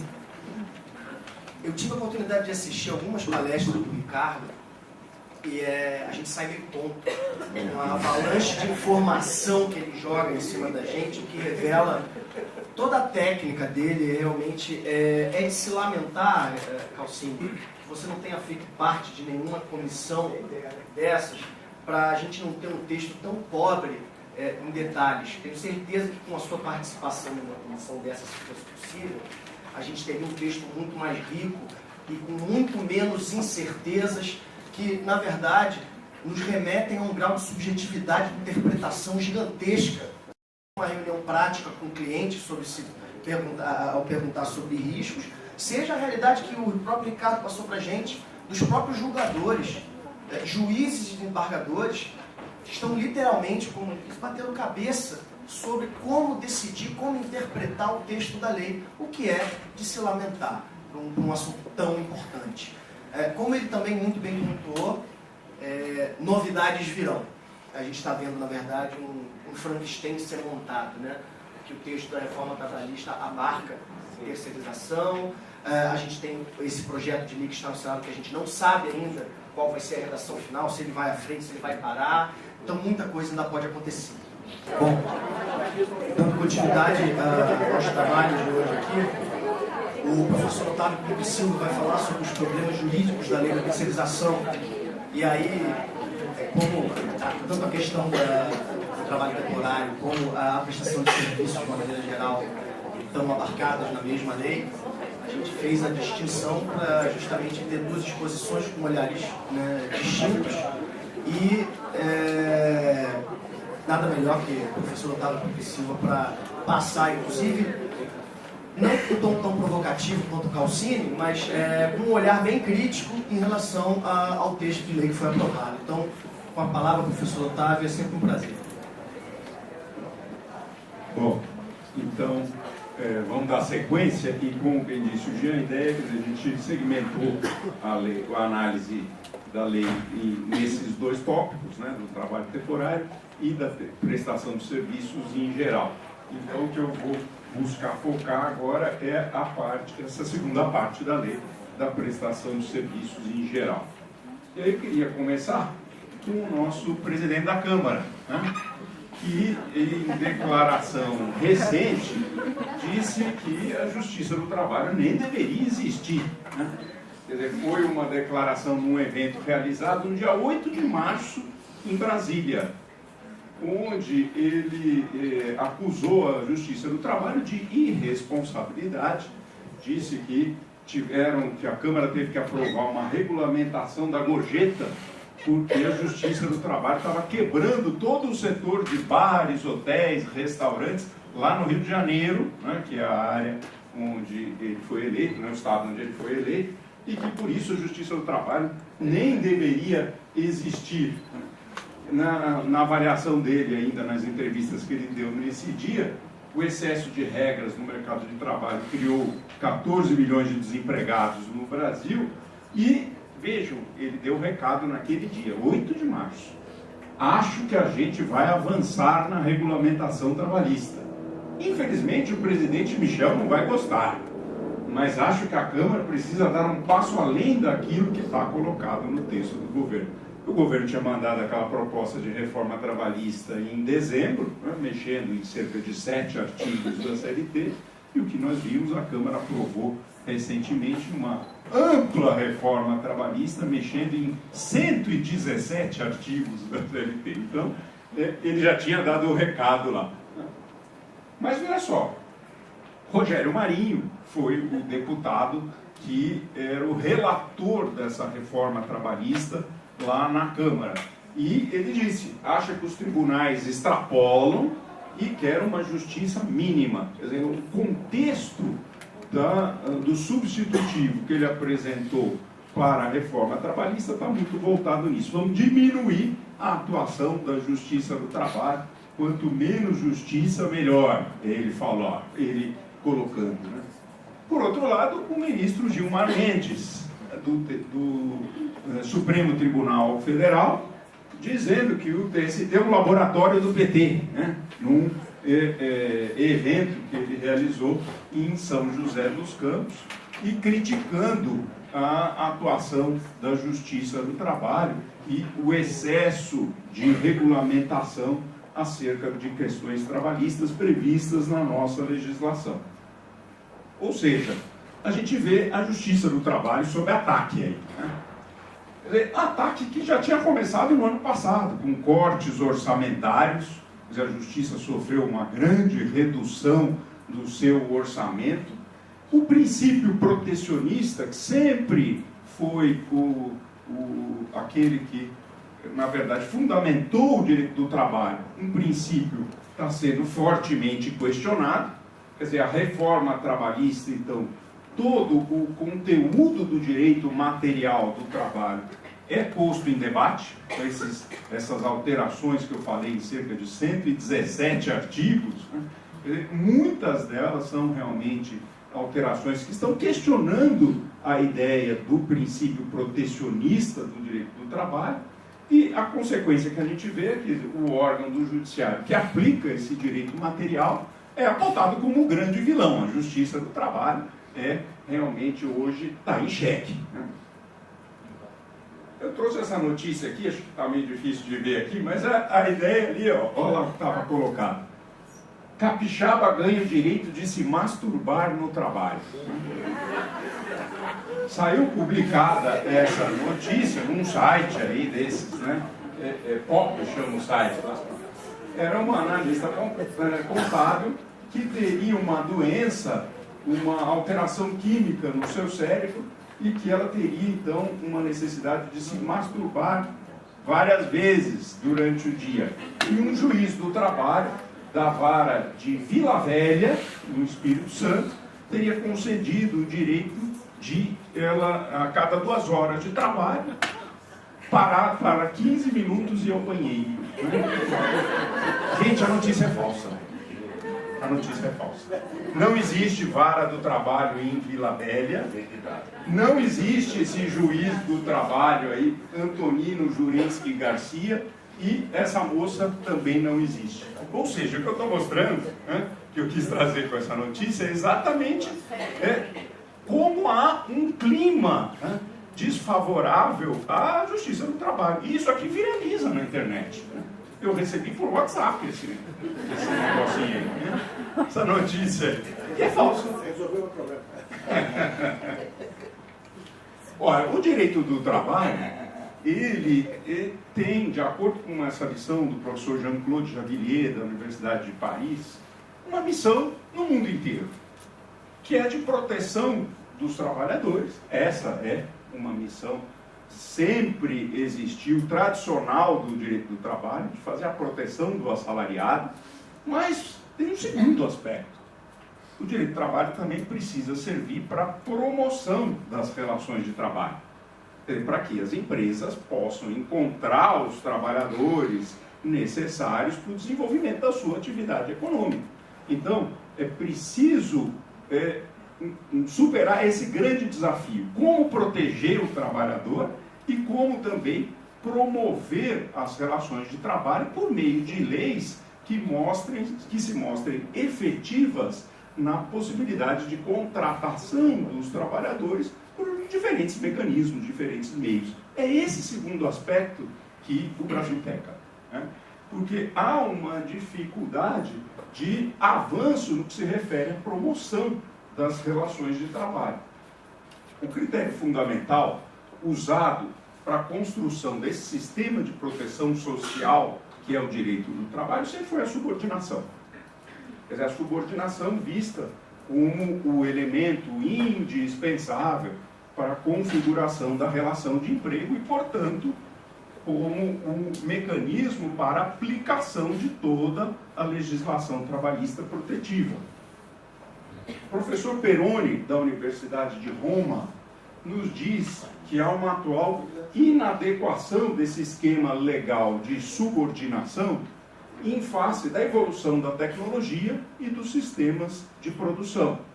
Quer dizer, esse modelo de organização produtiva centralizada, hierarquizado, fundado nessa distribuição rígida das tarefas, o modelo fordista, cedeu lugar a um novo modelo que é baseado mais numa coordenação horizontal e de exteriorização de fases do ciclo produtivo. Não por outro motivo, na Itália não se fala em terceirização, e sim em exteriorização do trabalho. Por quê? Fases do ciclo produtivo podem ser exteriorizadas, podem ser jogadas para fora da empresa, utilizando outra que realize esse serviço. Ou seja, diz o professor Peroni, para o empresário do século XXI, deixou de ser necessária exclusivamente a força de trabalho sujeita à sua direção direta. Ele não está dizendo que acabou a subordinação, tem que acabar o emprego, nada disso. Mas não tem que ser exclusivamente a utilização de empregados diretos na empresa. Quer dizer, pode ser suficiente uma forma mais branda de ligação técnico-funcional com os trabalhadores. E por isso a ideia da exteriorização do trabalho. Quer dizer, essa evolução tecnológica, então, nos leva a refletir sobre mudanças na forma da prestação de trabalho humano e que também exigem uma adaptação da legislação no mundo todo, e por que não no Brasil, evidentemente. Diante disso, queria entrar no exame da Lei 13.429, justamente para verificar até que ponto ela atende esses objetivos de uma modernização da nossa legislação ou não, né? Quer dizer, a lei, então, ela alterou, como bem disse já o Ricardo, a lei do trabalho temporário.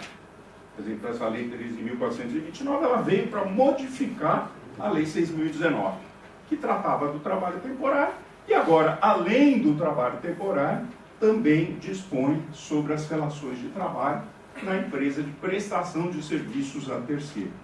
O trabalho temporário, Ricardo já nos expôs, né, veio com essa definição como prestado por uma pessoa física, contratada por uma empresa de trabalho temporário, que a coloca à disposição de uma empresa tomadora dos serviços para atender necessidade de substituição transitória de pessoal permanente ou demanda complementar de serviço. Eu não vou me expor, não vou me alongar aqui, o Ricardo já tratou, mas essas duas hipóteses que justificam a contratação do trabalho temporário. O Ricardo fez um questionamento, que eu respondo aqui, né? Se poderia contratar empregado por prazo determinado? Pode. Se tem uma necessidade de substituição transitória de pessoal permanente ou uma demanda complementar de serviço, a empresa pode contratar empregados por prazo determinado, se ela quiser. Mas eles serão empregados seus, diretos. Mas ela tem uma alternativa, contratar o trabalho temporário. Porque eu não quero fazer seleção no RH, descobrir o pessoal, né? Eu preciso aqui, em um curto período de tempo, eu vou contratar uma empresa que me forneça esse trabalhador. Pronto, eu acho que a ideia fundamental é essa. Mas entremos na prestação de serviços mesmo permanente. O artigo 4A da nova lei prevê que empresa prestadora de serviços a terceiros é a pessoa jurídica de direito privado destinada a prestar a contratante serviços determinados e específicos. Bom, primeiro, aquela terminologia contratante, né? É uma bobagem. É uma bobagem ficar com esse negócio de contratante, contratada, né? Porque, gente, todo contrato tem dois contratantes, né? Todo mundo é contratante. É um negócio jurídico. Então, todo mundo é contratante. Mas eles ficam com essa tanta preocupação em tomadora, prestadora, contratante, contratada, empregado, trabalhador temporário, e faz confusão só para gerar depois dificuldades para a gente ter que desvencilhar nos processos aí, né? Bom, mas de toda maneira, vem aqui, serviços determinados e específicos. Ora, a princípio da leitura disso, o que a gente pode concluir? Qualquer tipo de serviço. Basta que ele seja determinado e especificado no contrato. Quer dizer, uma liberdade de contratar os serviços. Pelos interessados dentro, né, do princípio da livre iniciativa, eles vão conversar entre si e definir quais os serviços que serão objeto do contrato. Mas surge uma dúvida. Qual a interpretação que será dada ao alcance dessa expressão serviços determinados e específicos? Ora, isso vai passar por muito debate ainda, né? Nós estamos engatinhando, a lei foi aprovada em 31 de março. Então, a decisão do juiz de Uberlândia, que o Ricardo se referiu, é uma primeira decisão. Virão muitas outras a respeito dessa lei. E nós vamos ter que tentar entender o que é isso. Então, na semana passada, o escritório promoveu um evento igualzinho a esse aqui, lá no Rio de Janeiro. Eu tive o prazer de participar lá do evento e esteve lá conosco o ministro do TST, Alexandre Agra Belmonte, que é lá do Rio de Janeiro mesmo, né? Foi juiz, desembargador lá do TRT do Rio e agora está no TST. E ele veio com uma interpretação sobre o que são serviços determinados específicos que eu queria trazer aqui para vocês em primeira mão. Tá? É a segunda vez que essa exposição do ministro Belmonte é apresentada. A primeira foi lá no Rio de Janeiro, agora é a segunda que eu estou trazendo aqui para vocês. Ele distingue a atividade do conceito de serviços. Olha só. Então, intermediação é trabalho temporário, terceirização é prestação de serviço. Então, ele já fala que também são coisas diferentes. Uma coisa é intermediar trabalho, que é o que se faz por meio da lei do trabalho temporário, né? Outra coisa é terceirizar. Aí ele diz, empresa de prestação de serviços é uma empresa que atua no setor terciário da economia. O setor terciário é o setor da prestação de serviços. Então, a terceirização envolve essas empresas, as prestadoras de serviços. Há uma necessidade de verificação do tipo de atividade econômica desenvolvida pela empresa tomadora, que vai contratar essa prestadora. Porque, diz ele, não se admite a terceirização da atividade da tomadora. A delegação da atividade principal da tomadora não será admitida. Vejam, é um ministro do TST que está falando. Tem mais outros 26 ministros. Mas eu acredito que eles já conversaram um pouco na roda de café, lá no TST, né? Já saíram para passear no Lago Paranoá, conversando sobre a Lei 13.429. Então, acho que eles já conversaram um pouquinho ali. Né? Não admite a terceirização da atividade da tomadora. Ou seja, aquilo que está no objeto social da empresa que vai terceirizar algum tipo de serviço específico e determinado, não pode ser objeto de contratação na visão dele. Quer dizer, a lei aceita valer-se da prestação de serviços determinados e específicos de apoio ao desenvolvimento da atividade que está no objeto social, para concentrar os esforços na sua razão existencial. Então, essa é uma interpretação. Ele diz, serviços determinados e específicos seriam, então, aqueles definidos em contrato e que sejam complementares à realização de uma atividade da tomadora, que vai ser uma atividade primária, secundária ou quaternária, ou seja, no setor de extrativismo, na agricultura, na pecuária, ou no setor industrial, ou ainda nos setores hoje mais de uma economia moderna, de internet, economia de compartilhamento e mais inúmeras possibilidades. Mas não na área de prestação de serviço. Quer dizer, uma prestadora de serviço não poderia terceirizar os seus próprios serviços para uma outra. Né? Ou aquilo que está no objeto da atividade da empresa, atividade principal, não poderia ser discutido. Depois nós vamos fazer o debate aqui. Lá, quando acabou o debate, quando acabou a exposição dele, nós fizemos o debate. E saiu um maior arranca-rabo por causa disso, né? Muitas pessoas perguntando. Fizeram uma pergunta assim para ele: bom, então o senhor acha que uma empresa de transporte não pode terceirizar o serviço do motorista? Ele falou: não, a empresa de transporte não, porque se a atividade dela é transporte, precisa ter motorista, então não pode terceirizar.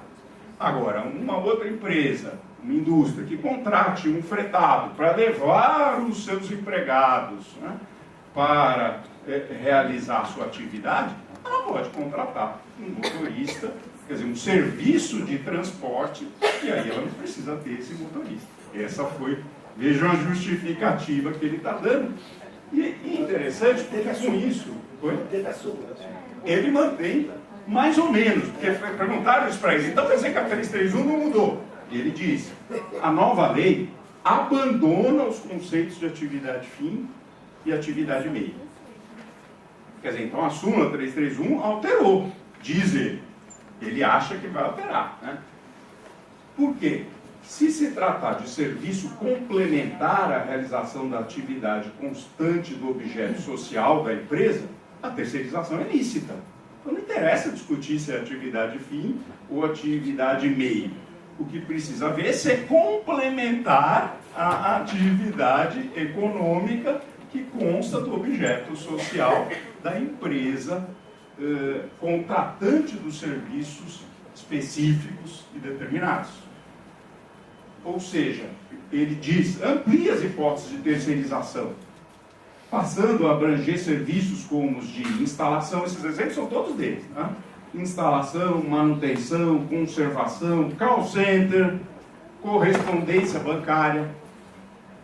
Eu falei, até eu perguntei para ele, bom, então quer dizer que aquela súmula do TRT de Minas, né, Gisele? Aquela que diz que existe vínculo entre o trabalhador bancário, o trabalhador da empresa de call center que presta serviços para o banco, é bancário. O TRT de Minas tem uma súmula regional dizendo isso. Falei, então essa súmula caiu. Nessa sua visão, ele fala, caiu. Isso aí não tem mais nada a ver. É possível, realmente, porque o call center é um serviço complementar de apoio à atividade bancária, porque tem que o banco dar o atendimento aos seus clientes. E aí eu provoquei mais ainda, né? Eu falei, ministro, nós temos aquele problema das Lei Geral das Telecomunicações, né? A lei que permite a terceirização de atividades inerentes, acessórias ou complementares. E que o TST sempre disse que não, isso aí não é uma questão administrativa, né? Ora, uma empresa de telecomunicações pode terceirizar, por exemplo, o seu call center. Não tem problema nenhum, né? Absolutamente, ele disse, não, é verdade. Com isso acaba essa discussão. A mesma coisa com a lei de concessões. A lei de concessões permite que uma concessionária de serviço público também terceirize atividades inerentes, acessórias ou complementares. O texto da lei é esse, tem um artigo lá dizendo isso. E o TST sempre resistiu dizendo, não, uma concessionária, por exemplo, a Comgás, aqui em São Paulo, distribuidora de gás, ela não poderia terceirizar atividades ligadas à concessão, na visão do TST, porque é imprescindível que, por exemplo, se está vazando gás, eu chame um técnico para consertar aquele vazamento na rua, né? E esse técnico tem que ser da Comgás. Essa era a ideia do TST. Agora, o serviço de manutenção é um serviço determinado e específico, e que seria, então, na visão dele, viável essa terceirização, essa contratação. Então, quer dizer, algum avanço parece que pode vir com essa interpretação desse conceito, né? E mais, ele diz que a lei admite a quarteirização, que é a subcontratação da contratação feita anteriormente. Porque a prestação de serviços, ainda que especializada, não é uma obrigação personalíssima e pode ser repassada no todo ou em parte. Então, até uma quarteirização, desde que caracterizada essa ideia de que é um serviço determinado e específico, é autorizada aí pela nova lei. Mas vejam como a controvérsia e o direito tem esse problema, né? Não sei se é um problema, para nós que estamos aqui, às vezes é natural a gente lidar com isso, né? Mas 2 e 2 às vezes não dá 4, né? Dá 4,5. Então, já vem aqui uma outra juíza, é uma juíza lá também do Rio de Janeiro, e é professora lá no Rio, doutora Bólia Bonfim Cassar, e ela publicou aí, praticamente no dia seguinte da publicação da lei, saiu esse artigo dela no Migalhas. Breves comentários à nova redação da Lei 6.019. Terceirização ampla e restrita? Resposta dela, não. Não é terceirização ampla e restrita. Aqui ela disse, interpreto que o legislador não autorizou a terceirização geral para as atividades fim da empresa, mas tão somente para as atividades meio, pois quando quis ser expresso na autorização de terceirização de atividade fim, o fez como foi o caso do trabalho temporário, como o Ricardo terminou a sua exposição mostrando para nós. Né? A lei expressamente diz, trabalho temporário, pouco importa, se é atividade fim ou atividade meio, e tem tudo a ver, né, gente? Se você precisa substituir uma pessoa permanente, uma gestante, por exemplo, que vai estar em licença maternidade, e ela está trabalhando na atividade fim, e eu vou contratar uma empresa de trabalho temporário, é lógico que eu vou contratar alguém que está na atividade fim. Agora, diz a doutora Volle aqui, aí para a prestação de serviços não é a mesma coisa, porque não tem uma regra repetindo o dispositivo que tratou do trabalho temporário. Então, na interpretação dela, a resposta à pergunta é que não. Né? Ora, qual seria a vantagem de terceirizar pela empresa de trabalho temporário, cuja lei exige inúmeros requisitos para sua criação, para a validade do contrato, e ainda dá mais garantias aos trabalhadores, se a terceirização em geral exige menor burocracia e dá menos garantias aos trabalhadores terceirizados?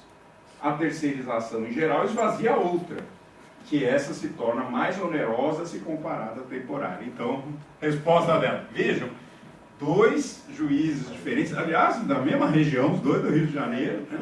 Um dizendo que acabou a distinção entre atividade fim e atividade meio, o outro dizendo que não, que continua, né? Mas, no geral, a conclusão dos dois qual que é?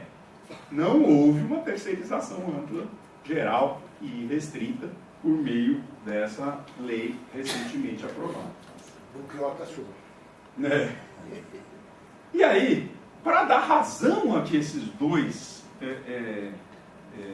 juízes disseram, olha o que vem na lei de reforma trabalhista, no projeto que foi aprovado pela Câmara agora no mês de abril. Né? Altera a lei 6.019. Altera a lei 13.429. É uma lei que tem 40 dias de vigência e já foi alterada num projeto de lei que está em votação. Acho que é um caso assim, inédito na história do Brasil de uma lei ser modificada com tão pouco tempo de vigência. Dá uma nova redação para o artigo 4A, para dizer, se for depois aprovado, esse projeto agora está no Senado, né? Foi distribuído lá para o Senado. Então, considera-se prestação de serviços a terceiros a transferência feita pela contratante da execução de quaisquer de suas atividades, inclusive sua atividade principal, à empresa prestadora de serviços que possua capacidade econômica compatível com a sua execução. Quer dizer, os próprios parlamentares estão reconhecendo, ao aprovar esse projeto aqui, que a lei deles não dava a ampla terceirização mesmo. Por que eles estão precisando mudar uma lei que acabaram de fazer? Quer dizer, para deixar mais clara a amplitude da regra. Pois é. Então perceberam e vão arrumar. Mas por que isso tudo aconteceu, gente? Acho que o Jean foi muito feliz na introdução, quando ele disse, essa lei que foi aprovada agora, era uma lei que estava arquivada lá nas gavetas do Congresso, né? E quando era uma lei de iniciativa do Executivo, tinha sido mandada pelo presidente Fernando Henrique, quando o presidente Lula assumiu, ele mandou arquivar. Então, começaram a discutir uma outra lei de terceirização, que era a lei lá do deputado Sandro Mabel, que foi a lei que foi discutida durante 2 anos na gestão do Eduardo Cunha, na presidência da Câmara. Foram 2 anos de debates com aquela lei, audiências públicas, manda para o Senado, em vez de aprovar a lei que está lá no Senado, discutir e tentar aprovar aquela lei, tira da gaveta a lei que estava desde 2002 arquivada, mas que já tinha sido votada no Senado, então podia ser votada de novo na Câmara. Era uma lei que já tinha passado pela Câmara e pelo Senado. Então, só que ela não estava tão debatida e não tinha entrado nos detalhes, nos pormenores que a lei, o projeto que estava no Senado tinha entrado. Então aprovaram e agora tem que remendar o que acabou de ser aprovado. Bom, então, essa é a proposta trabalhista, da reforma trabalhista. Mas voltando para o texto da lei que está em vigor, né? O artigo 4A, no parágrafo 1º, diz: a empresa prestadora de serviços contrata, remunera e dirige o trabalho realizado por seus trabalhadores, ou subcontrata outras empresas para a realização desses serviços. Bom, a questão fundamental aqui qual é? A prestadora de serviços dirige o trabalho. Quer dizer, subordinação. A direção da prestação, o poder de direção é o outro lado da moeda, né? Um lado é subordinação, o outro lado é o poder de direção. Se não for assim, há risco de ser reconhecido o vínculo com a tomadora. Ora, se a tomadora vai dirigir a atividade do trabalhador, é aquilo que a gente estava falando, né, Nadine? Continua a questão da subordinação aí como o elemento fundamental no debate.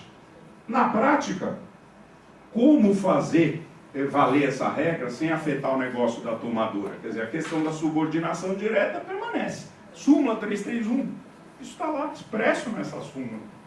Então, o problema continua existindo no tocante à verificação da existência ou não dessa subordinação direta. Mas o que houve aí, acho que um aceno diferenciado é essa possibilidade de subcontratação prevista expressamente, a quarteirização autorizada expressamente. Agora, vínculo empregatício. Garantia de não ocorrência de vínculo empregatício, nessa hipótese do artigo 4A, parágrafo 2º, quando diz: não se configura vínculo entre os trabalhadores ou sócios das empresas prestadoras de serviços, qualquer que seja o seu ramo, e a empresa contratante. Aqui, como bem disse o Ricardo, nós estamos falando da empresa contratante do trabalhador, né? Então, muitos falaram: isso aqui é a regra da pejotização. Não tem vínculo. Se eu contrato uma outra empresa para me prestar serviços, que vai prestar por meio dos seus sócios ou dos seus empregados, né, não tem vínculo entre os trabalhadores ou sócios dessa empresa prestadora de serviços e a contratante, né? Estaria autorizada aí a pejotização, e essa expressão, qualquer que seja seu ramo, estaria nos acentuando a liberdade de contratar. No entanto, é preciso lembrar o seguinte: artigo 9º da CLT não é mexido, não foi alterado em lugar nenhum. O artigo 9º é aquele que diz que é nulo o ato praticado com o objetivo de impedir, desvirtuar ou fraudar a aplicação da legislação trabalhista. Então não tenho dúvidas que, caso tenha algum tipo de questionamento a respeito de contratação de PJ na Justiça do Trabalho, e a gente vem utilizar esse dispositivo, a Lei 13.429 mudou tudo, porque agora diz que não tem vínculo, o juiz pode pegar e falar assim: não muda nada, porque com o artigo 9º da CLT, se eu entender que tem fraude, se busca contratar a PJ de forma a impedir o reconhecimento do vínculo empregatício e impedir a aplicação da legislação de proteção ao empregado, isso aí é nulo. Eu desconsidero a nova lei. Não tenho dúvidas que isso certamente poderá acontecer na Justiça do Trabalho. Ou alguém aqui tem dúvida disso?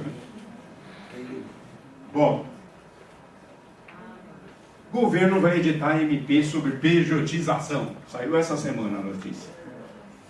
O presidente Michel Temer foi visitar o presidente do Senado, o Eunício Oliveira, né, que tinha ficado afastado em licença médica, e o Estadão nos traz essa questão de bastidores aí, né? O Temer tinha sancionado a lei 13.429, e o texto aqui é o texto da notícia, né? A lei permite essa forma de contratação em qualquer atividade.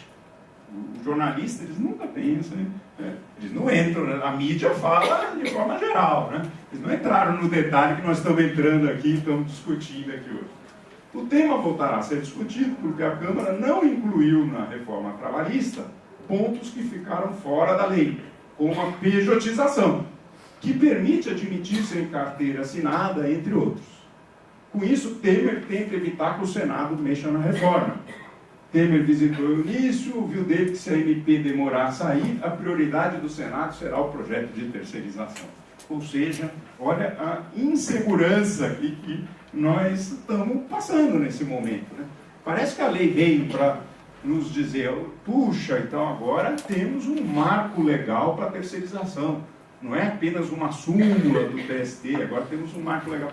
Não. Já estão aí falando em reforma trabalhista, já estão falando aí em MP para pejotização, ou seja, não temos segurança alguma, ao que parece.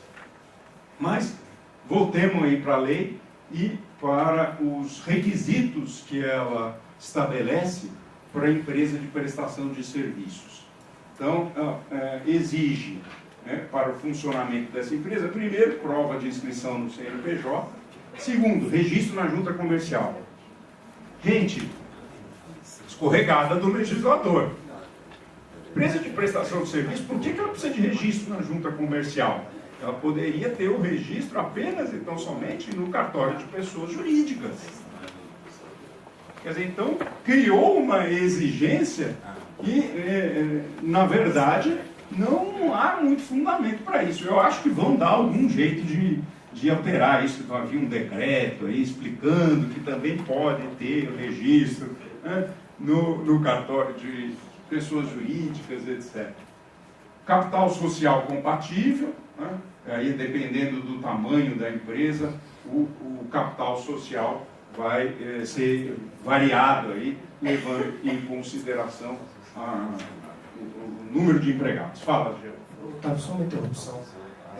O pessoal do buffet está precisando sair e eles falam que algumas pessoas entraram com os copos. Desculpe interromper, mas só avisa quem está com copo para o Bruno poder recolher e passar para o buffet, por favor. Por favor, Otávio, pode seguir. Vamos lá. O copo não é grande? O copo vem escrito assim, reforma trabalhista. Que a sanequinha do Jô lá, hein? Bom, as regras para contratação de empresa de prestação de serviços. O artigo 5A diz: contratante é a pessoa física ou jurídica que celebra contrato com empresa de prestação de serviços determinados e específicos. Quer dizer, então, eu tenho interesse num determinado tipo de serviço, eu vou celebrar um contrato com uma empresa prestadora que vai me fornecer aquele serviço. Parágrafo 1º. É vedada a contratante a utilização dos trabalhadores em atividades distintas daquelas que foram objeto do contrato com a empresa prestadora de serviço.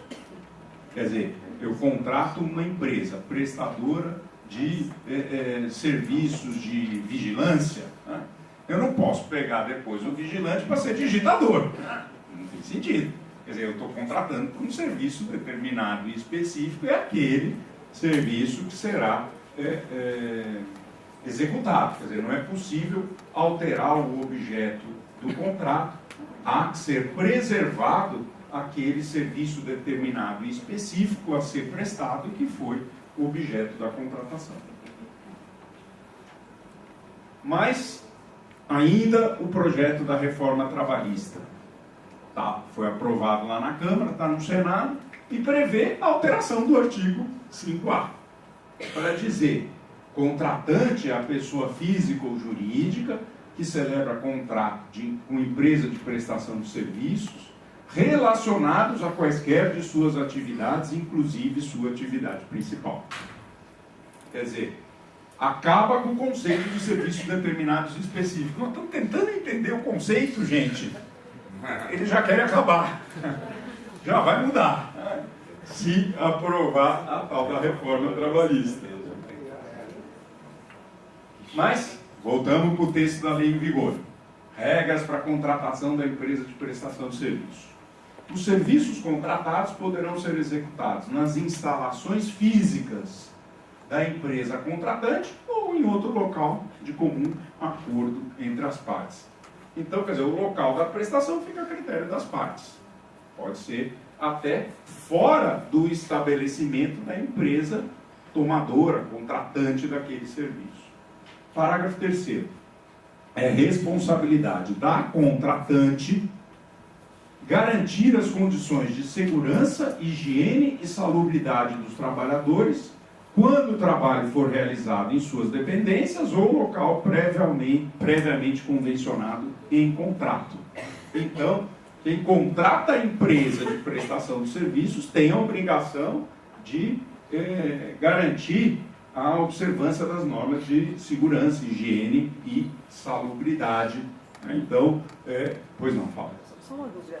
Quando fala que é responsabilidade pela segurança, se acontece um acidente com esse trabalhador nas instalações, a responsabilidade é da tomadora ou da empregadora? É da empregadora, da prestadora do serviço. Mas ela tem responsabilidade no tocante ao meio ambiente de trabalho, porque o conceito de meio ambiente do trabalho, ele envolve o local da prestação dos serviços. Então, pouco importa se quem está naquele local é seu empregado ou se é empregado de uma outra empresa prestadora. A responsabilidade é sua. Essa aqui é a ideia. Né? Parágrafo 4º.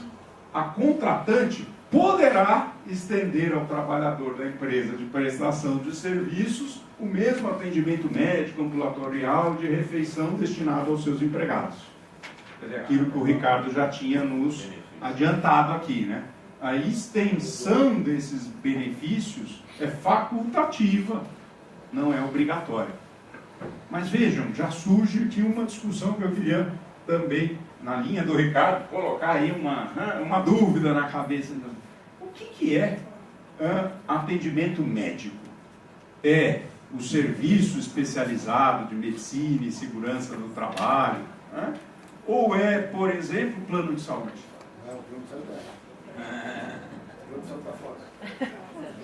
Será que um juiz do trabalho vai dizer com essa mesma segurança que o plano de saúde está fora? Vai dizer assim.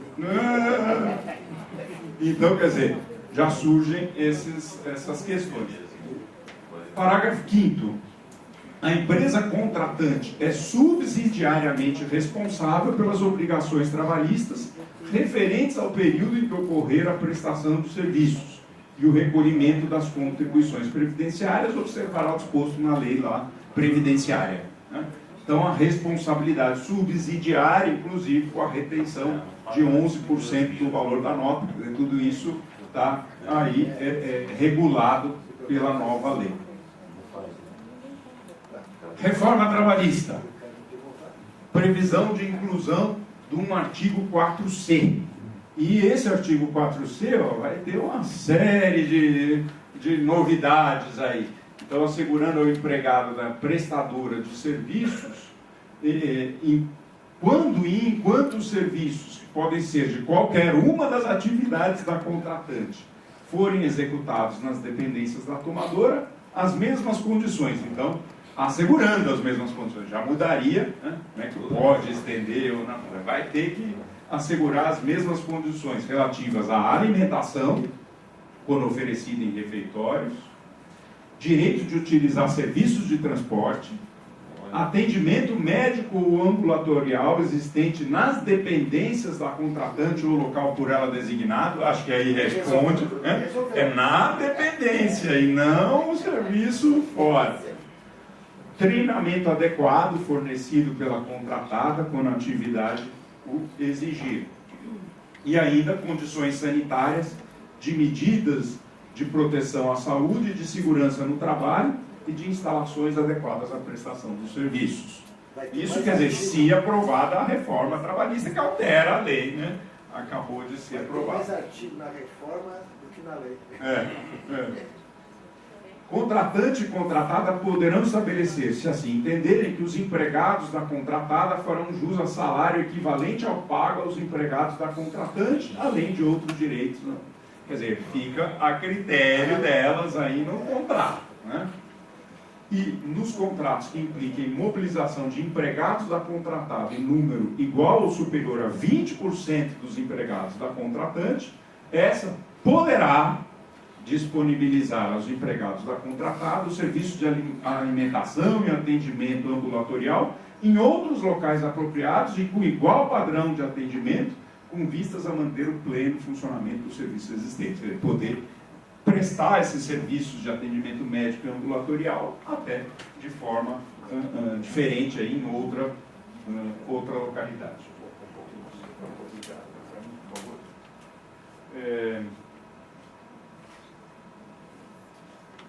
Requisitos do contrato de prestação de serviços, que estão na lei em vigor. Né? O contrato conterá a qualificação das partes, a especificação do serviço a ser prestado. Isso é fundamental. Né? Se nós estamos falando de serviço específico e determinado, o objeto do contrato tem que ter isso muito bem definido.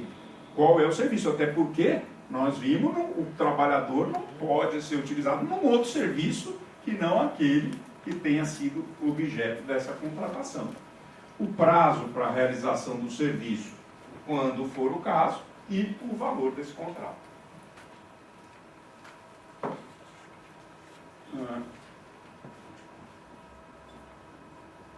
E a proposta de reforma trabalhista traz restrições aos contratos. Quer dizer, se aprovada a proposta, incluiriam aí na lei esses artigos 5C e 5D. O 5C para dizer que não pode figurar como contratada a pessoa jurídica cujos titulares ou sócios tenham, nos últimos 18 meses, prestado serviços a contratante na qualidade de empregado ou trabalhador sem vínculo empregatício, exceto se os referidos titulares ou sócios forem aposentados. Ou seja, criar uma regra de quarentena. Né? Você não vai poder mandar embora o seu empregado e contratar PJ. 18 meses seria o prazo a se esperar para poder transformar o antigo empregado em PJ. É 18 meses sem contrato? Desempregado 18 meses. Fica 18 meses sem contrato. Artigo 5D. O empregado que for demitido não poderá prestar serviços para essa mesma empresa na qualidade de empregado de empresa prestadora de serviços antes do decurso do prazo de 18 meses contados a partir da demissão do empregado. Bom, afora aqui uma impropriedade técnica que o legislador fazer isso aqui você sabe que demissão sou eu que peço, né? É uma iniciativa do trabalhador. O trabalhador se demite. A empresa dispensa, despede, mas não demite. Né? Um jornalista fazer esse erro, tudo bem, mas um técnico que está tratando está errado. Mas a ideia é justamente, quer dizer, evitar que o empregado da empresa saia para ir para uma prestadora. Quer dizer, eu terceirizo um serviço específico determinado, me livro daquele empregado e contrato uma prestadora e fala, mas traz de volta aquela pessoa que eu mandei embora. Só uma questão, tem algumas empresas no mercado hoje que estão fazendo isso, contratando as pessoas como microempresário, como MEI. Como fica nessa situação? Pois é, se aprovado... Empresas grandes fazendo isso. Faz um acordo com o funcionário, dispensa e contrata ele como MEI. Se aprovada essa proposta, não vai poder fazer isso aí, né? Porque estaria desrespeitado os tais 18 meses da quarentena. Mais ou menos parecido com contratos temporários, não é isso? Exatamente. Quer dizer, então, na verdade, já estão trazendo aí certas restrições, né? Embora se busque estabelecer uma garantia de que é válida essa forma de contratação, estamos buscando a promoção das relações de trabalho, né? Aquele segundo fundamento histórico do direito do trabalho, mas, na verdade, não é bem assim quando a gente vê todo esse conjunto aí de propostas apresentadas em discussão. Ou seja, parece verdadeira aquela frase atribuída a Bismarck, né? Que realmente nos deixa um pouco preocupados como o nosso Congresso tem lidado com uma questão da legislação e, em especial, da nossa legislação trabalhista. Então, Jean, era isso que eu queria trazer como reflexão, para a gente agora poder também abrir aos debates e trazer um pouco os questionamentos. Então, fica aberta a palavra agora para vocês, né? Eu acho que